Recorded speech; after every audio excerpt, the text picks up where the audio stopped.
Patay sa sunog ang isang senior citizen sa Makati. 3 araw bago ang Fire Prevention Month. Ang tinitignang mitya, napabaya ang cellphone charger. Nakatutok si Mark Salazar. Mabilis na kumalat ang apoy sa residential area sa Jasmine Corner, Champaka Street, Guadalupe Viejo sa Makati. Pasado alas 12 ng tanghali kanina. 3 minuto lang, lumundag agad sa second alarm ang sunog. Sa gitna ng pag-apula ng mga bombero, nagkaroon pa ng pagsabog.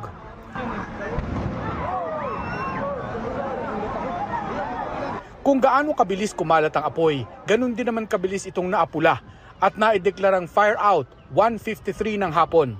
Sa unang tala, 3 ang injured sa 7 pamilyang apektado ng sunog. First degree burn ang kanilang tinamo. Okay naman daw po. Yung tatay ko ayos naman din. Lumundag yata sa may bintana sa bubong sa kabila. Opo, kaya safe naman. Sa pagkalma ng fire scene, isang pamilya ang hindi mapakali. Hindi kasi nila mahanap at hindi nila alam kung nakalabas ang kanilang ama.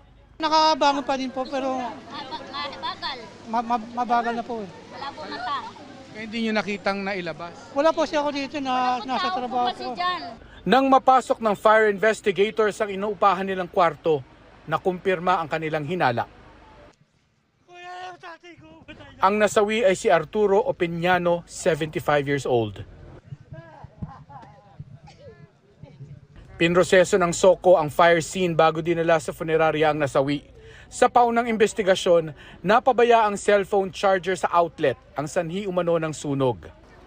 Para sa GMA Integrated News, Mark Salazar, nakatutok 24 oras.